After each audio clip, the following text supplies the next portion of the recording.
This used to be a free country, you communists. You're a communist. I'm a communist. I'm a communist, yeah. What are you, a moron?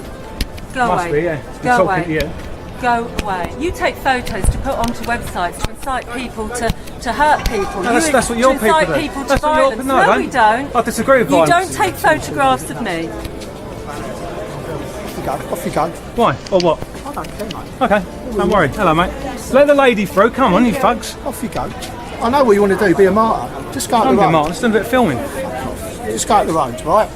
Just go up the road. You guys give us an interview, Cole. National Front, National Front, right? Yeah, fine. It's National Front. Do whatever you do. He hangs around with people tonight, right? Tony Martin, who's banned from Facebook. You ask your governor. How do you feel about the Labour Party wanting to replace the white working class? Oh, you are National Front, aren't you? That's right, yeah. You're a fascist, but don't talk. Well, no, I'm not actually, but I was just willing to ask you a question. Don't talk to Nazis, then. So Okay, fair enough.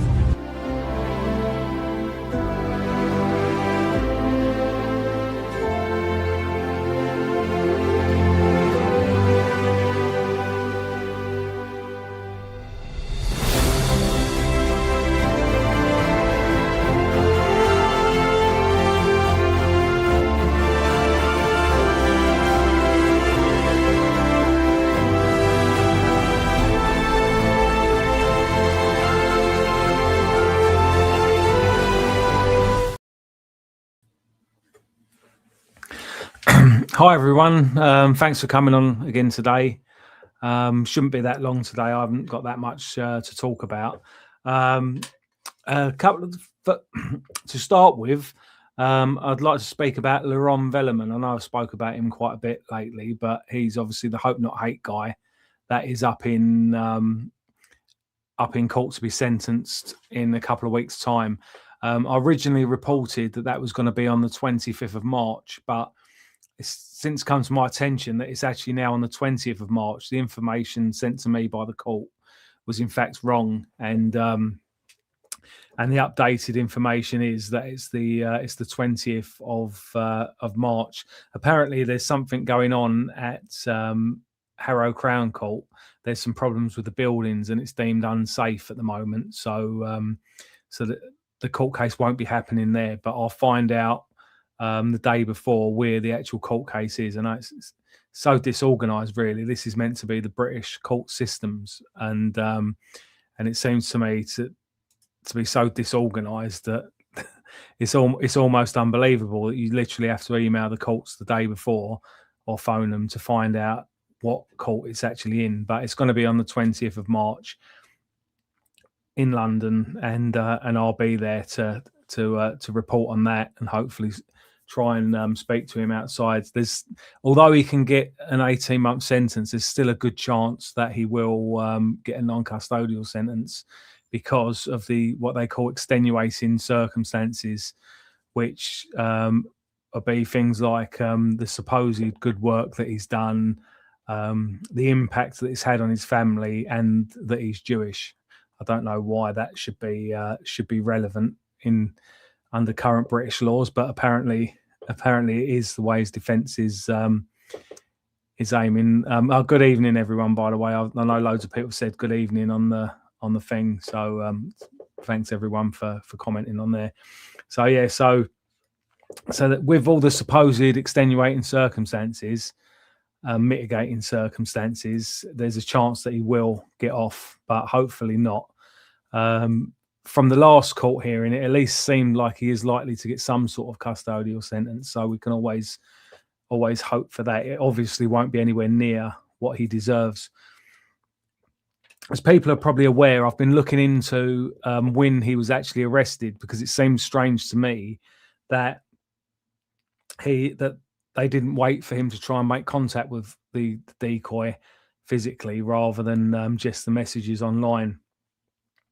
But I received a response from a freedom of information request, and they're now saying that he was arrested on the 24th of March, 2025. So it looks like they did actually wait just over 3 months for him to try and make contact. So he may have, for whatever reason, either realised it was a decoy or backed out of it. for whatever other reason, but it looks like he didn't try to make contact with the decoy that he believed to be a 13-year-old girl. It still is a bit suspicious because, like I said numerous times, a lot of his friends went to Downing Street 4 days after his last communication with the decoy and had their photos taken with kids and the Prime Minister and things like that for Keir Starmer's first Hanukkah celebration at Downing Street.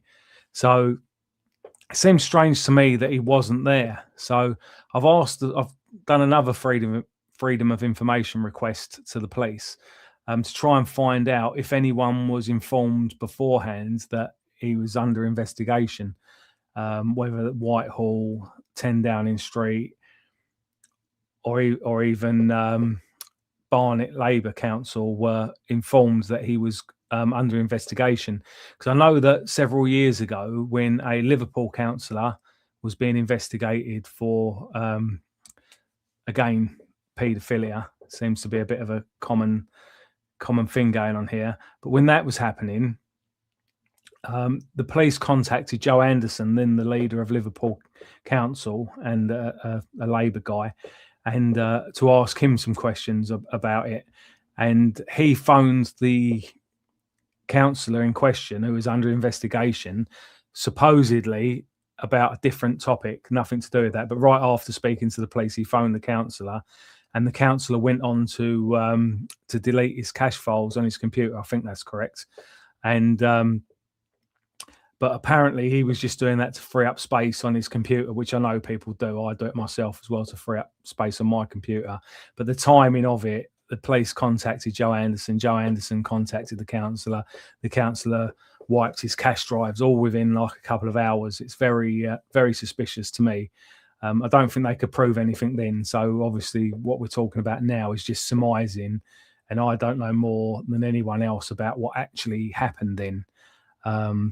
But we know in that instance, the police did inform Liverpool Council that they were investigating a councillor before they arrested him. So it may be the case that the police have done it this time. But like I said, it seems suspicious to me that a school from his ward, a Jewish school from his ward, went to Downing Street to have their photos taken with the Prime Minister.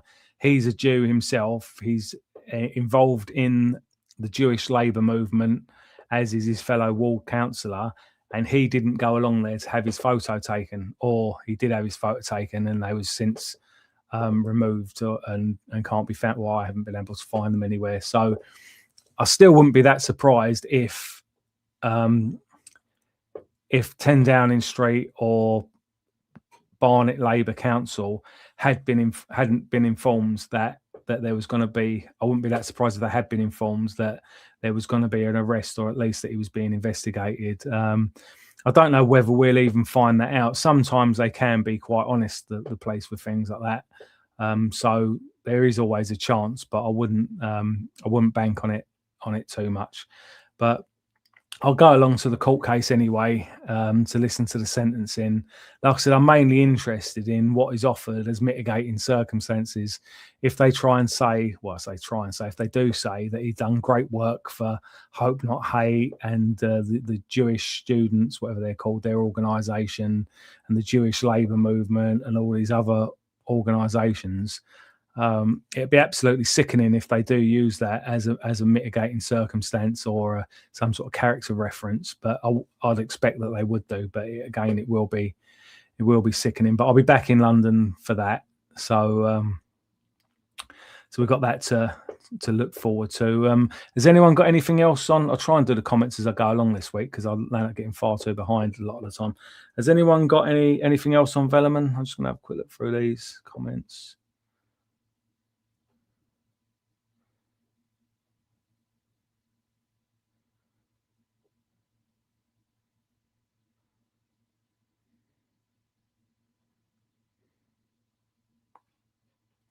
Oh, is this your mate John who was up in the Old Bailey the other day? It's put to Crown Court in Brum, but the good news is August 2028. So that's over 2 years away. And is that still the same bail conditions? Is he still like not not allowed to do anything online or anything?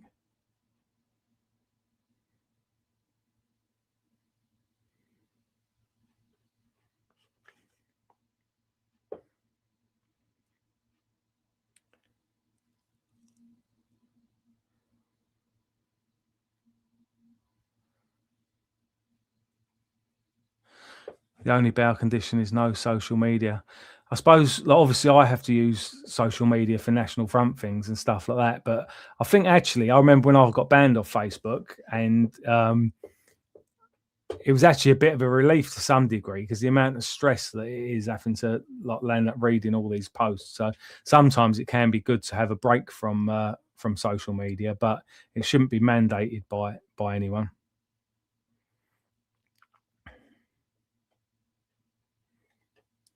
Because again, it's some form of pre-trial punishment anyway. Because if someone actually was up to no good, surely it makes sense to let them go on social media and build up some sort of case against them.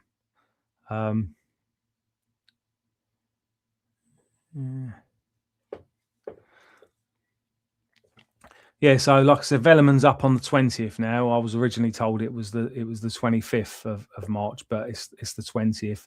So fortunately, I checked that before I booked my flights back to London, or else I probably would have missed it. But yeah, I see Hope Not Hate have brought their State of Hate report out again yesterday. I was in it again, although from what I can read, it seemed familiar what I read about myself on the National Front. It seems like they've just basically republished what they did either last year or the year before. It may have even been longer than that. So I'm going to look into it a bit, but it looks like, I think where they're losing support and finance is Hope Not Hate. They have sort of to some degree relaunched the previous one, and they've probably done it before, but just updated a few bits and then rehashed the same old report from last year. So they're saying it's their most in-depth report ever, but if a lot of it's the same as the last one, all they've really done is added to it. So it's going to get more in-depth every year as they add more to it and don't take things out of it. So it looks like that organisation's falling apart, but we all know what our enemies are like, and they're probably just relaunch as something else, set up a new group and get that going. So we shouldn't celebrate too much, although it is quite satisfying to see them struggle like that. So hopefully Hope Not Hate will be suffering a lot in the near future. Yeah, I've seen a couple more things. I know that Nick Lowles is going to some sort of book festival in the summer, and there's a couple of other things coming up that I've got details for meetings and things. There's something going on in Brighton pretty soon as well with Hope Not Hate, a fundraiser. So there's lots of things known about them, so we can have some fun with them hopefully in the near future.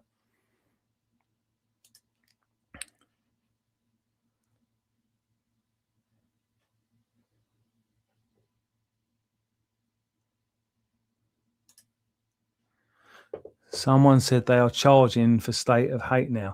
I'm assuming you're talking about for copies of it. I think they always have done, or at least they have done for a few years, but which is similar with a lot of political publications. But what they do is they launch it online for free, so anyone can go and download it, which I've done, or people, I don't know if it's only open to media outlets or to anyone, that you can buy copies of it, but I don't see why anyone would. Probably if someone's a bit self-indulgent and they've got quite a spread in there, someone might want to buy one to stick on a wall or something, but I can't see that it's worth doing. Again, back to saying about how they rehash things from previous years in this State of Hate report. The photograph they had of me in there was taken in 2016. That was in Margate in 2016, so I can recognise that by what I'm wearing and the other people in the photograph. So that's a 10-year-old, well, coming up for 10-year-old photograph of me that's in that. So it's not worth paying. If anyone wants a photograph of me, I'll send them one for nothing. It's not worth paying Hope Not Hate for anything like that. But Yeah, I think that is fairly standard for things like if you want the glossy edition, they do tend to charge things like that.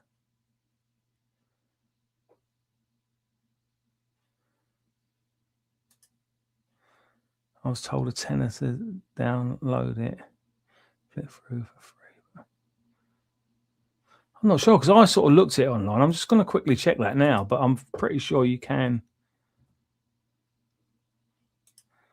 I'm pretty sure you can just download it. I've gone on the wrong website here. I'm on the American website, the one that still claims that they're a charity.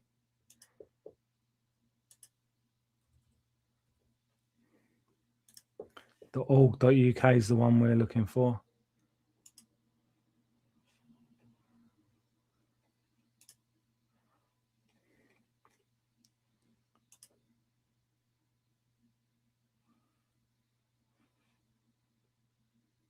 No, it's come up on mine. Just it's the Acrobat things come up, and it's just come up the save thing. It's saying 152 pages. So yeah, you can download it for free. I think whoever told you that it was a tenner is probably thinking of the what's it called one, the one you buy. I can't even see it on here where it's asking for,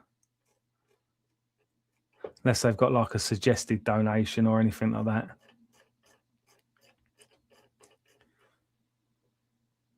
I see that they didn't mention about Liron Velleman in there, though. I assume they didn't, because obviously when that first broke, they tried to make out that he was a junior employee, but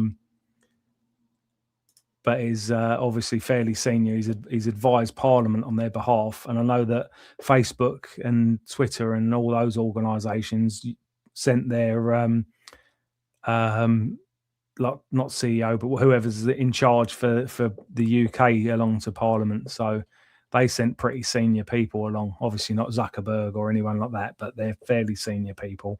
So I can't see that Hope Not Hate was sending a junior employee along to advise Parliament, or if they were, it's very arrogant. But yeah, so I think that's about it with Hope Not Hate for now, other than the fact that we will be paying them a few more visits in the coming months. It'd be interesting to see where their office is. I've got a few ideas for finding out where their actual office is based. So we'll be working on that pretty soon as well. I'd just like to say as well, while we're on the subject of nonces, obviously Ian Huntley's, unless he's died within the past couple of hours, he's still in a I don't know whether you call it a terrible state or a good state, but he's in hospital. Almost definitely won't make a full recovery, and could still possibly die. I would have thought the fact that he hasn't died already would mean that he's got a lot better chance than they originally gave him, the 5% chance. But at least he's in a bad state. I would like to add to that, though, that a lot of people have, I say a lot of people, I think that's exaggerated. I've seen online people have claimed that a lot of people have been cheering on his attacker. I don't think that is the case. I've had a look online myself. Unless a lot of posts have been deleted, it's only one or two people that have done that, in my opinion, very naively. Because Anthony Russell, the guy who attacked Ian Huntley, is a sick and twisted killer himself. He's actually killed 4 people, if you include an unborn baby. I know the official count, it says only 3 because they don't include an unborn baby as being murdered, but it obviously what he or she obviously was murdered as part of that. So yeah, so although it's obvious, in fact, it's not even really a good thing that he's been attacked in prison, because really it should be the state that should deal with people like that. People shouldn't have to take the law into their own hands. So Ian Huntley should have been executed. A civilized country needs a civilized way of disposing of people like Ian Huntley and Anthony Russell, because prison, although I wouldn't like to be in prison for the rest of my life, I don't think anyone on here would, but compared to what they've done, isn't anywhere near a fitting punishment. Having PlayStations in their cells and various things like that. Again, I wouldn't like to be in that situation, but I haven't committed any terrible crimes like that. So they should be dealt with by the state, especially when there's no doubt. People often cite cases where someone's later been proven guilty, which is actually where someone's later been proven innocent, which is actually rarer than you might think, because a lot of the cases that are later that people get pardoned and things like that, usually it's more of a political thing. Either evidence has been found to be unsafe, or just for political reasons, someone's been given a pardon. So although some innocent people have had the death penalty or seriously long prison sentences, it is pretty rare that there are actually that it's actually an innocent person that's been executed.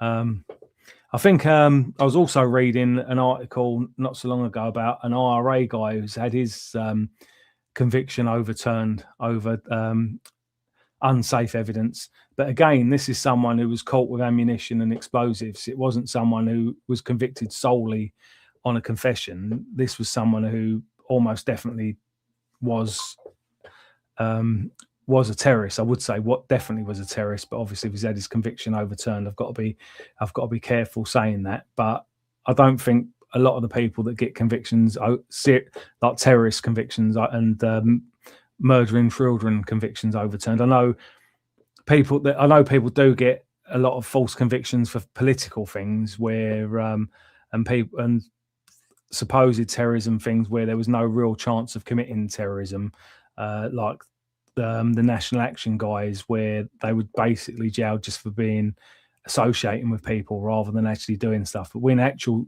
real acts of terrorism have been committed and where children have been murdered, they usually get the right people.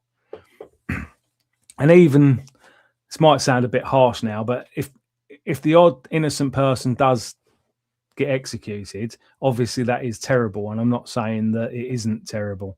It's terrible for them, terrible for their families, and also terrible for the families of the victims.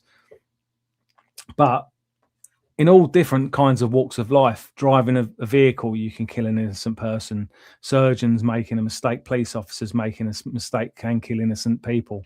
So although every innocent person who dies from capital punishment is a tragedy, it's far less frequent than it is medical negligence or even genuine medical mistakes and police officers making mistakes in the line of their duty and things like that. So I personally think that we need, if you think Ian Huntley killed 2 innocent children, but then if you also take into account how much it's cost to keep him alive in prison, what's it, 25 years now, something like that? We'll say 25 years, it might be a year or so out, but 25 years in prison, it's probably cost more than £10 million to keep him in there.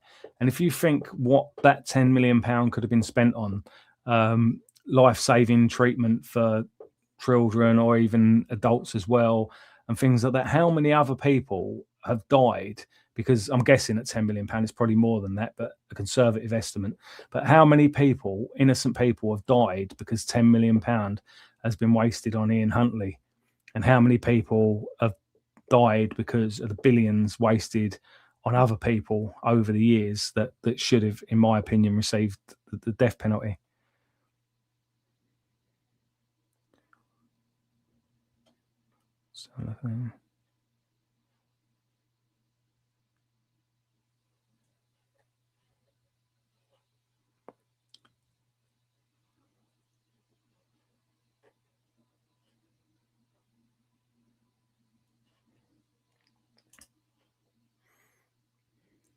It's a waste of money, though. Look what they've done to William Joyce, who wasn't even from England, but was done for treason. Yep. Lord Haw, wasn't it, William Joyce? Yeah.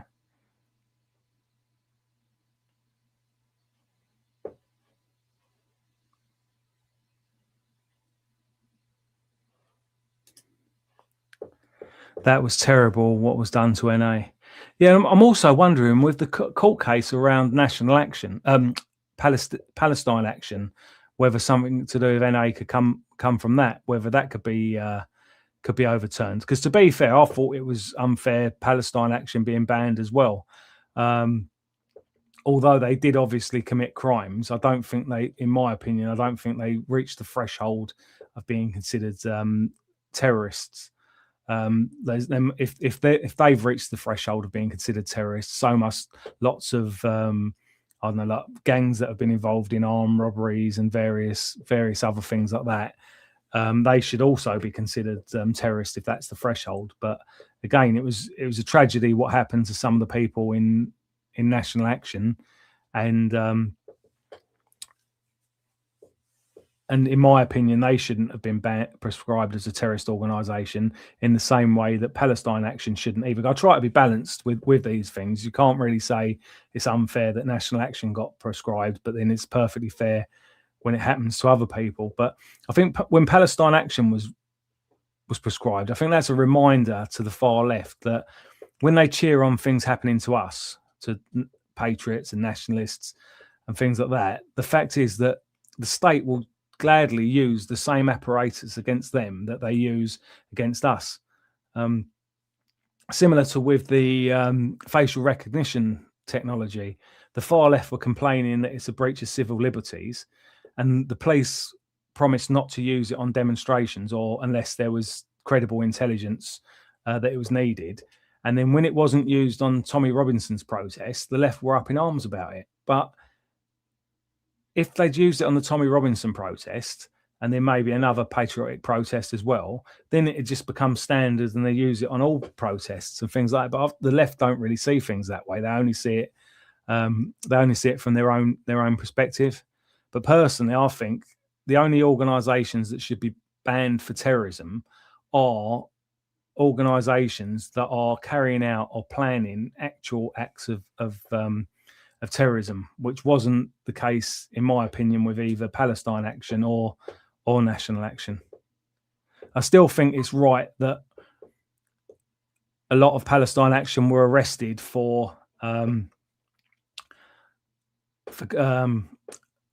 breaking into places and attacking RAF bases, and definitely for assaulting that police officer with they said a sledgehammer, but I'm guessing it was probably a club hammer. They're so inaccurate with a lot of these reports, but if she had been hit with a sledgehammer across the back, I think her back probably would have been properly broken. So I'm assuming it's still wrong and it still could have broken her back, but I'm guessing it was a club hammer rather than a sledgehammer, because like I said, a lot of these things often get reported wrong. But the guy deserves to be in prison for a long time for doing that to a police officer. Supposedly he admitted to doing it, but he claimed he was doing it to defend one of his colleagues. But what was the police officer doing to one of his colleagues? As far as I'm aware, only arresting him or her. It's not as if she was trying to kill him or rape him or anything like that, which would justify hitting them with a hammer. But they was just trying to arrest them. So it's, the self-defense thing doesn't come into it unless there's something that I'm not aware of. But we'll find out about that, because I think that's still got to go back to court, that one, isn't it? That's not one of the charges that they were found not guilty of. So we'll find out about that. But yeah, I'm not defending Palestine action to that degree where I'm justifying the actual crimes that they've committed. But I just don't think that it reached the threshold of being a terrorist group, the same as I don't think national action reached the threshold of being a terrorist group.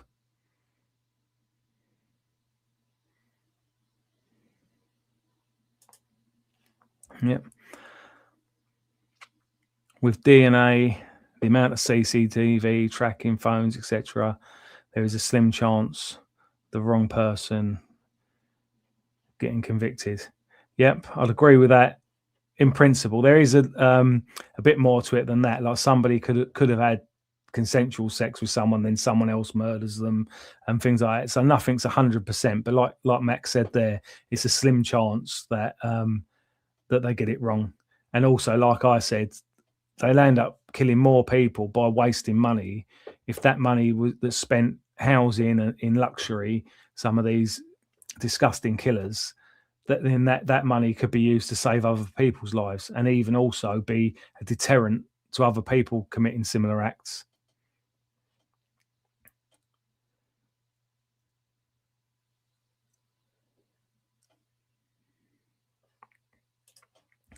There is a lot of money spent on all kinds of criminals, pedos, get all kinds of attention from what I remember seeing in the documentary. Yep, that wouldn't surprise me.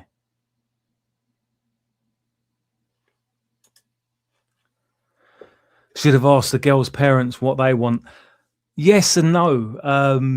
I think if I assume we're talking about Holly Wells and Jessica Chapman, but if the family's got a strong opinion on that they specifically want someone to receive the death penalty, then yes. But also, I think the families have been through a lot already to ask them to try and make that kind of decision, and that's the sort of thing that could come back to haunt them.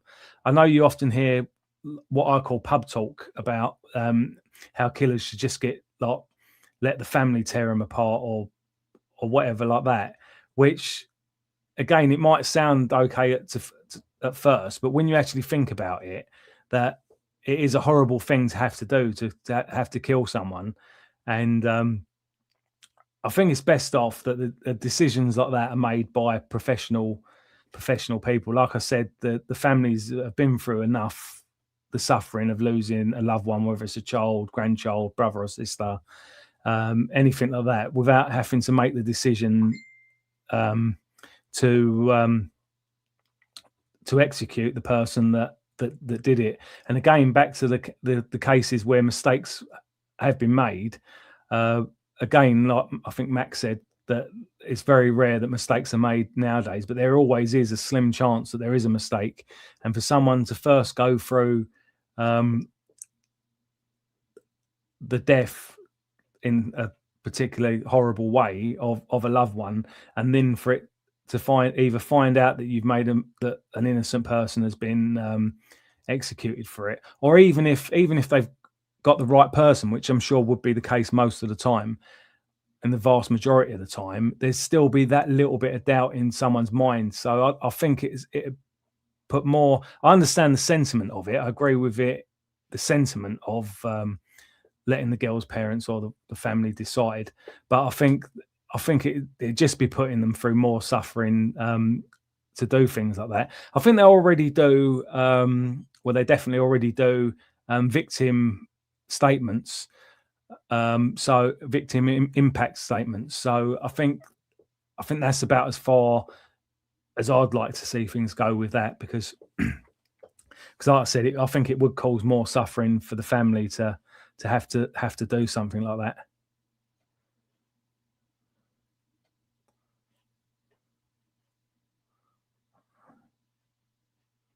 So where am I with the comments in? I'm 6 minutes behind with the comments at the moment now.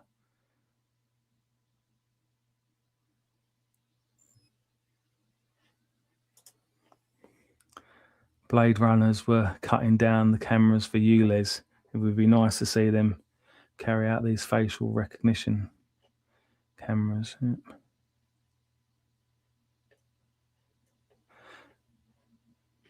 See, I've got mixed feelings about these facial recognition cameras. I obviously don't want them to be used to be controlling populations and things like that. But to some degree, we've already got loads of cameras everywhere anyway, and the police go through them and match things up. So to some degree, I think they sort of just save time. It might be a bit controversial, but obviously there is the threat of the state controlling us too much and things like that, and knowing our every moves. I think a lot of it as well is to do with private companies. I've been watching a few videos about stores in America and what they do to keep an eye on customers and their buying patterns and things like that. It's like store cards, but they're actually using people's faces to do it. I think the use of facial recognition cameras, as long as it's for actual criminals, people committing serious offences rather than political things. I know the police often do abuse their powers, but I think that's the main thing. If it catches a murderer quicker or something like that, then it is worth doing.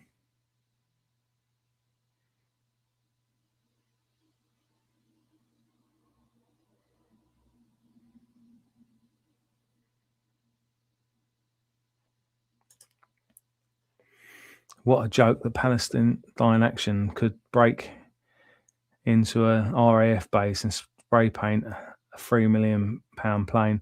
Yeah, exactly as well. And that also affects our ability to defend the country. If we've got military equipment that is unusable because it's been damaged in any way, because even just from being there, even if they hadn't damaged anything, just the fact that they had opportunity to damage stuff, it would have they would have needed to carry out checks and on the equipment to make sure that it hadn't been vandalized. So yeah, that's obviously a disgusting thing to do, doing that.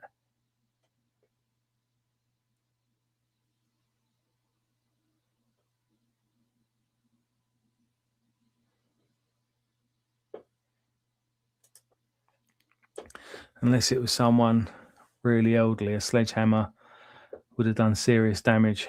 What was he doing with a sledgehammer anyway? I would have thought they would claim that it would have been to damage equipment rather than people. They've claimed that they didn't believe anyone would be there, but again, that sounds ridiculous to me. Anything either valuable or important in any way like that, you're going to have security there round the clock. A lot of office buildings have security there round the clock. So, which one was that with the sledge? Was it at the RAF base or was it at the? I think it was at the Israeli Weapons Company place. But you would have thought anything that's got high tech military equipment in it, whether it's an RAF base or an arms manufacturer, you would have thought it'd have round the clock security. Imagine the embarrassment if someone, either a criminal gang or a foreign agitator, had broken in and stolen loads of classified state-of-the-art equipment or something like that. It's preposterous to think that there wouldn't be round-the-clock security, although it wouldn't surprise me that much because a lot of things like that do go on. But if I wouldn't commit a crime like that anyway. But if I was doing that, I'd be expecting some sort of security there.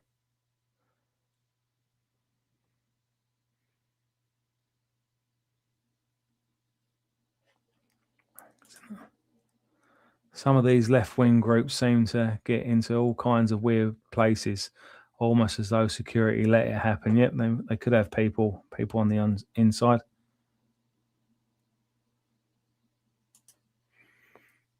Apparently that facial recognition doesn't work well with darker skinned people. Yep, I've heard that as well. Yeah. I'm not sure if it doesn't work as well with them, or if more of them tend to be criminals. Because if someone looks a lot like me but isn't a criminal, I probably wouldn't have any problem with it. But then if someone looked a lot like me but was a criminal, there's more of a chance of me getting in trouble over it. So I don't know if it's because they're more likely to be involved in the sort of crime where facial recognition cameras would be used, or whether it's just a matter of them all looking the same. Because apparently it works differently to how you and I might look at someone and think, I'll recognise them, when with the actual recognition, it's taking lots of measurements all over their face. And even with like identical twins, they're still meant to look different under that. So to me, a lot of black people do look the same, and I'm sure it's the same to most white people. In fact, I come from a diverse area, so I'm sure people that come from predominantly white areas probably have even more trouble than me identifying one from the other.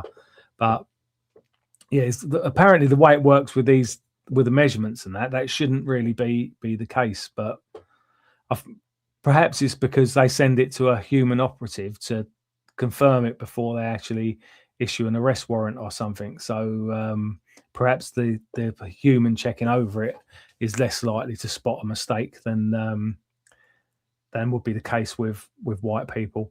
But because also with them, there tends to be a lot more different shades of them. So although different lighting, I suppose, would sort of counter that to some degree. But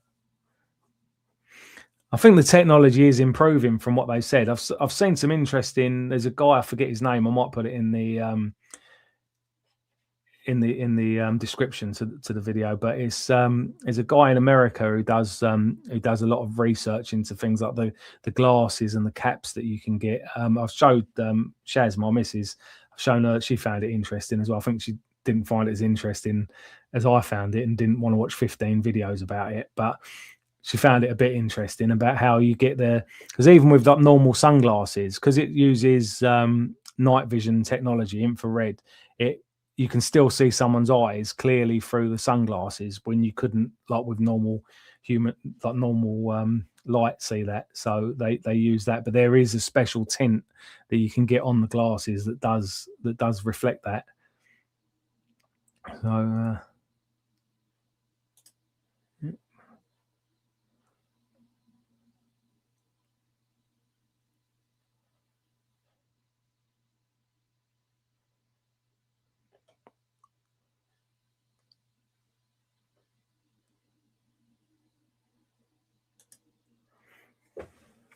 that's an interesting one. Most of us would like to see it, but should Antifa be prescribed? Personally, I don't think so. They're just formed different groups anyway. Some people have said that they can't be prescribed because they don't have an actual command structure and things like that. But that wouldn't stop, because like with National Action, they're banned now. Their logo's banned, or prescribed, should I say. Trying to get support for them is prescribed, and there's lots of other rules around it. So if you prescribed Antifa, you wouldn't need to name their leadership or anything like that. It was not as if someone needs to own them or anything like that. It'd just be the same as with National Action. Yeah, it's the fact that they don't have a proper organisation structure. I'm sure they do to some degree, but they still could be banned. But I think going down that line is, I don't think it helps anyone, because like I said, they just start up under a different name. With National Action and other groups where they've tried to start up under a different name, because of people involved, they've it's been classed as being the same organisation. I think that'd be harder to do with Antifa because they don't tend to put themselves out there. I know some of them do, but most of them just like to hide behind their masks and not actually commit themselves to anything. So it'd be a bit harder to enforce. But again, they should just be held accountable when they break the law. When they're attacking people, they should get arrested for it. If there's a no mask rule in place on a protest, then they should be made to remove their masks or leave the protest, and they should just get dealt with for what they've actually done wrong, rather than banning the organisation. To tell the truth, I find them quite funny. I know people have been seriously attacked by them, so it's not always funny. But some of the dealings I've had with them, they're absolutely pathetic. They're so posh, and they go on about class war, and they talk like they got a plum in their mouth. Class war. And yeah, they're an absolute joke, most of them. I know back in the 70s and 80s, they had some like tough Irish guys with them, and they were a bit more, or a lot more formidable. But nowadays, I think it's mainly just cosplaying. If you're going to ban Antifa, you might as well ban someone from Star Wars, ban the Siths or someone, because all they do, it's all about dressing up and acting tough, and playing a bit of a game and getting home by the time their mum's done their dinner. Yep. The state used the left as useful idiots against us, and it's no coincidence. They start confrontations, but on the whole, escape prosecutions. Yeah, that's for a number of reasons. First of all, obviously, the state is on their side. the police do just tend to let them get away with things. Also, you've got the fact that they've got better access to legal representation. On a lot of these protests, you actually see they've got stewards handing out cards. If arrested, don't do this, don't do that, do this, don't do that. And there's contact numbers on there for solicitors that are friendly to them.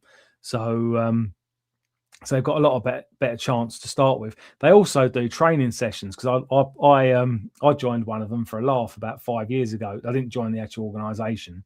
They was just offering training on, I think this was the Care for Calais lot, and they were doing online training. This was during or around the time of the lockdown, on how to help the illegal immigrants when they arrive down in Kent or wherever else they arrive. And they were basically saying about how if you're filming, you film the police, and be careful not to film the asylum seeker in case they act aggressively and the police take your phone or camera off you for evidence against them. So they do all kinds of training, things like that, so they know what to do and things like that. But also, like Max said, a lot of it is political pressure. You've got people like Keir Starmer who demand that the police come down like a ton of bricks on people protesting against asylum hotels, but it's not both ways. And I'm sure Mac will remember, because he was in Dover the same as I was. I think this was not the main one where loads of people got arrested, but one of the earlier ones. I think it's 2014 or 2015, probably 2015. And Charlie Elflick, at the time the MP for Dover, he tweeted that the police had assured him that that they weren't going to let the Nazis or fascists, or it's not an exact quote, march through Dover and things like that, and they weren't going to tolerate anything, but specifically from us. And obviously the people causing all the trouble were the other side, but they've got the politics behind them. They've got people in Parliament sticking up for them. And don't for a minute think that Nigel Farage or anyone like that would stick up for us.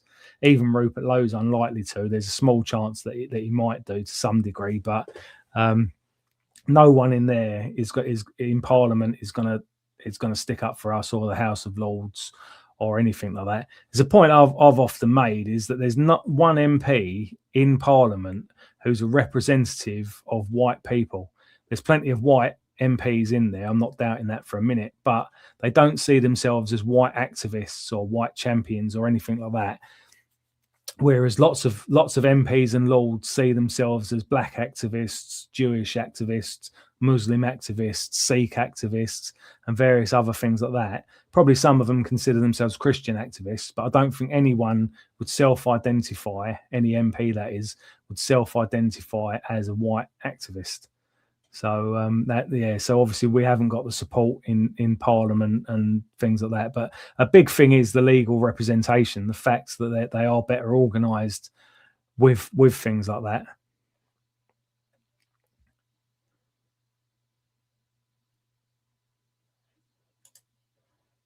Yeah, by the same benchmark, like I said, I don't think that NA should be prescribed, but Antifa should have been prescribed before National Action, because they are a violent or a wannabe violent organisation. They openly support, and even not just Antifa, but also AFA. But you've got AFA, Antifa, Stand Up to Racism, who are basically the same organisation as the UAF and whatever their new name is now.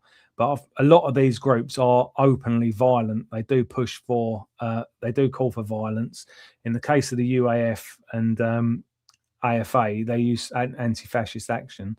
They had actually smashed the National Front, smashed the BNP and things like that on their actual placards. So you can understand if someone writes something silly in a tweet, that's a spur of the minute thing. But if someone's actually designed a graphic, sent it off to be printed and paid thousands of pounds, or had other people pay thousands of pounds for it, there's obviously a lot more intent there than there is a misjudged tweet. So, you would have thought they would get banned before before national action. Yeah. In fact, anti-fascist action were particularly nasty in that, and they were, to some degree, they were involved. Well, they were involved in terrorism, so they probably should have been. They probably should have been banned. I think a lot of it as well comes down to the media. I think the media's got a lot to answer for when it comes to political violence. I was thinking this earlier. What made me think of this?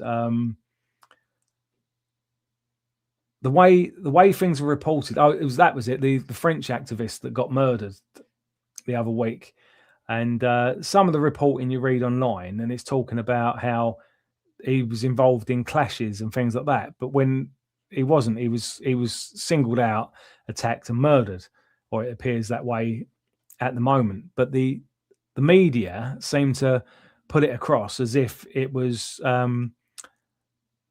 provocative to unfold a banner at a protest, and kind of suggest that he had it coming or was even complicit in his own death and things like that. And the amount of protests, I think most of the people here have been on a protest at some stage or another, if not a lot. Some people probably a lot more than me, but I would have thought most of us have been on protests, and you've seen with your own eyes what's happened, who's kicked off, and it's the far left, usually the far left. There's been occasions where it has been our side, but the majority of the time it's been the far left who've kicked off. And then the way the media portray it, it's like violence erupts at BNP event, violence erupts at National Front event, violence erupts at EDL event or Football Lads Alliance or anything like that, when in fact it's the far left doing it. And by putting that spin on it, that it's I don't like to use the word victims because it gets sort of thrown around too much, really, but it's the people being attacked are the ones getting blamed for it. That incentivizes the far left to carry out these attacks. If they know the people they're attacking are going to get the blame for it, it's a win-win situation for them. They can deal out a bit of violence if they get away with it. And then even the bad publicity doesn't fall back on them. It falls back on the people they're attacking. So I think the media have got a lot to do with that as well. Chaz has put there, that's because Group 4 security in a lot of places. I assume that's about the comment earlier about how the far left seem to get into a lot of places. And that's it, the Elbit Systems, which is the Israeli arms company. Personally, I don't think we should have Israeli arms companies in Britain. But while they are here, people shouldn't be taking the law into their own hands, attacking them. Fair enough, have protests and try and raise awareness of things, but people shouldn't be attacking them.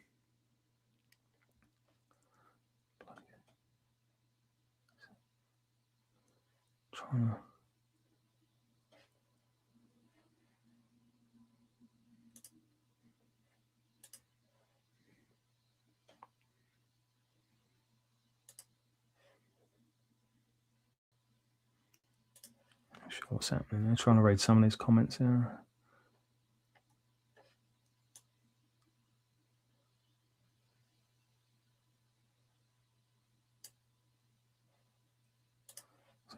I doubt they would have 24/7 security, mainly CCTV ops, but they'd have to have some security also. I would have thought anywhere that's manufacturing weapons would need security 24/7. I remember when I was in the army, the amount of security around armories and things like that. I couldn't, especially anything that's sort of like military grade or state of the art. I would have thought there'd be. I know people that work in security in London just for like office blocks and things, and a lot of probably most of the big office, all of the big office blocks in London have got security there 24/7, and I would have thought it'd be negligent not to anything manufacturing weapons.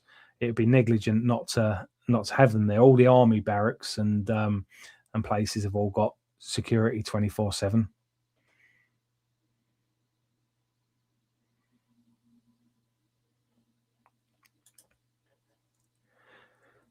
Combat 18 never had a command structure, or didn't in theory. They're banned. Most of the world. Yep, that's a good point.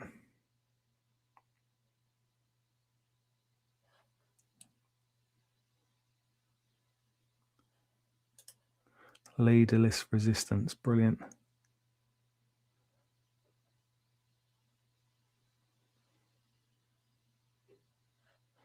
Yep, I'd agree with that. I wasn't around in the 80s. Well, I was alive, but I wasn't involved in anything politics. But from what I've heard, yeah, the direct action commie types in these days compared to the 80s, you couldn't compare the two, as they say. Red action in the 80s, yep.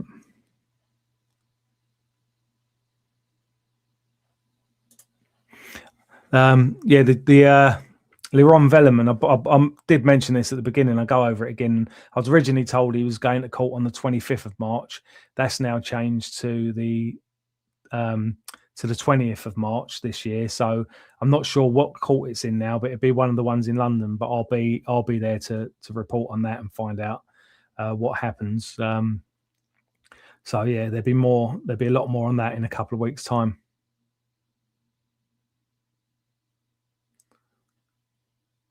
I'm about 10 minutes behind with these comments now, aren't I?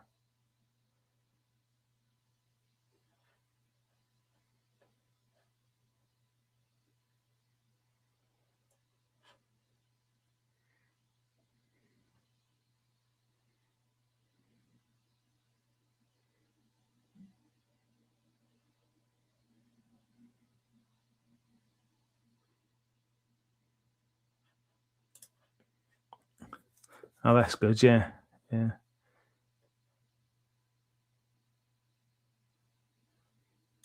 Yep. It's okay to represent any race or colour as long as it's not white Christians. Yep. Okay. Yeah, that's what I thought. That's what I thought it was. Yeah. Yeah, because it can. I've not been in that situation, but from what I've heard from other people, it can be hard to find a solicitor to represent you when you're on some sort of race charge, especially if you're part of an organisation.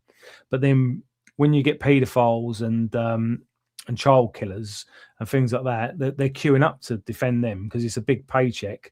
The case goes on for quite a while, and it's high profile. So a lot of these solicitors can't wait to do things like that. I saw a thing a few years ago with that barrister who makes out he's a judge, Robbie Rinder, who's I believe he's a homosexual, he's Jewish, and is involved in Zionism, and he had to defend. I can't remember if it was people from the National Front or the BNP.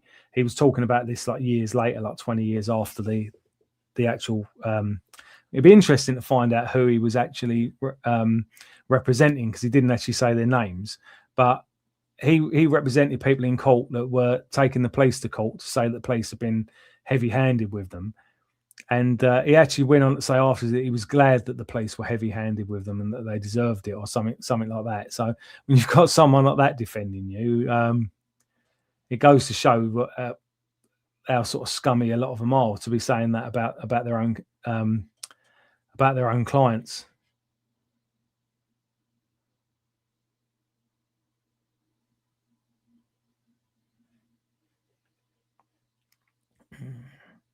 All right, let's see if there's anything else on there. I'll be calling it a day shortly. Has anyone got anything else they want to talk about before? Yep. The violence always stems from the left. Yep. Although you do get quite a bit of it from the Zionists as well. I've noticed.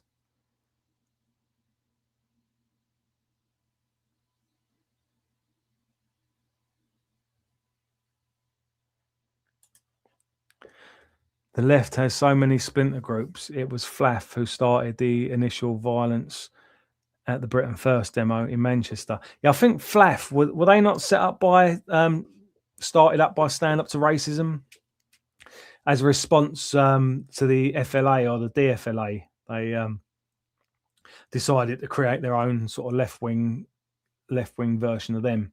I don't know if it was Stand Up to Racism, but it was someone involved in those kind of circles anyway that tried to jump on it. If he's not gay, his boyfriend must be, or it might be his husband nowadays, mightn't it? I think I've caught up with the comments now. So yeah, so I'll call it a day now anyway. So thanks for watching, everyone. It's appreciated as always. If anyone can think of anything else that they'd like spoken about or anything like that, even during the week, if any stories come up that they think should be discussed on air, then just sort of message me, just comment on sort of any of the videos or whatever that I put up. I'll check all the comments anyway. I say I check all the comments. Some comments go missing. A lot of the time I look on YouTube and it says YouTube is the best platform to contact me on, really, or to comment on the videos. But a lot of the time it says like 21 comments, and I look and I can read 10 of them, including replies. So so definitely comments do go missing. I've got the moderation set to 0, so I don't know why that is happening. I'll look into that a bit more, but I think it's just YouTube have got their own moderation thing, so they probably do still moderate it to some degree. So but yeah, if anyone can think of anything they want spoken about, I'll probably start looking to try and get some guests on here as well in the near future. Try and make it a bit, because speaking to Shaz reckons that I'm a lot more when I'm actually speaking to someone, I'm a lot more sort of relaxed and personable and things like that. So it'd probably be a bit better if I can get someone on here.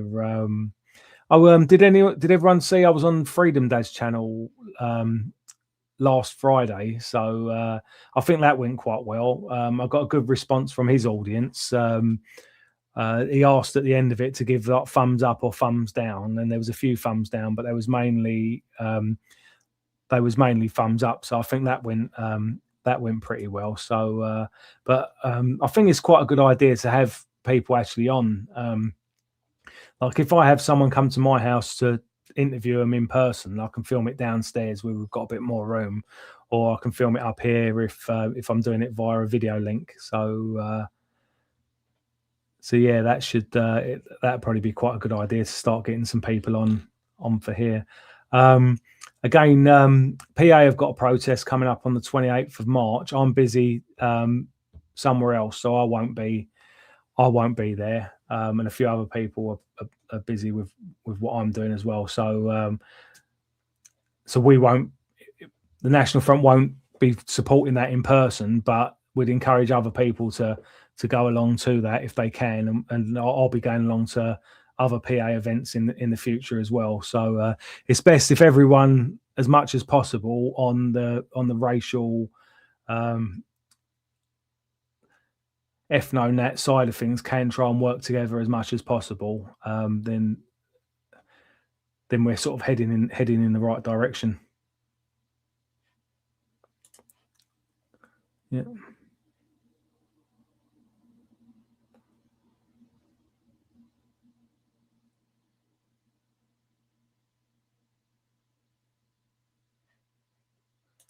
I mean, you can even talk using StreamYard.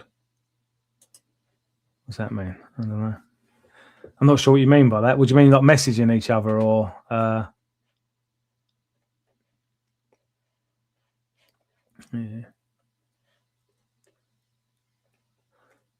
What I might do is I might start putting an email address on there. I'm thinking about setting up my own website as well, to make it a bit easier for sharing content and emails and things like that. So I probably won't be doing that for a couple of months yet or whatever, but I've got a couple of other things I'm working on as well. So like I said, if anyone can think of either any topics they'd like discussed, I can either do them as a separate video or discuss them on here. And then also, if anyone's got any ideas for guests on here, or even announcements, if anyone wants to announce anything, then just let me know. So, okay then. Thanks very much, everyone. It's been a pleasure as always, and it'll be the same time next week, 7:30 next Thursday, and I'll upload this as a podcast at 4 o'clock on Sunday. So if you've already watched all of this, it's probably not worth watching the podcast. But if you've just tuned in late, then you're probably better off watching the podcast than you are watching this from the start, because I'll probably trim about 20 minutes off, so it'll be about 45-minute video by the time I upload that. So thanks very much, everyone, and I'll speak to you all next week. Cheers.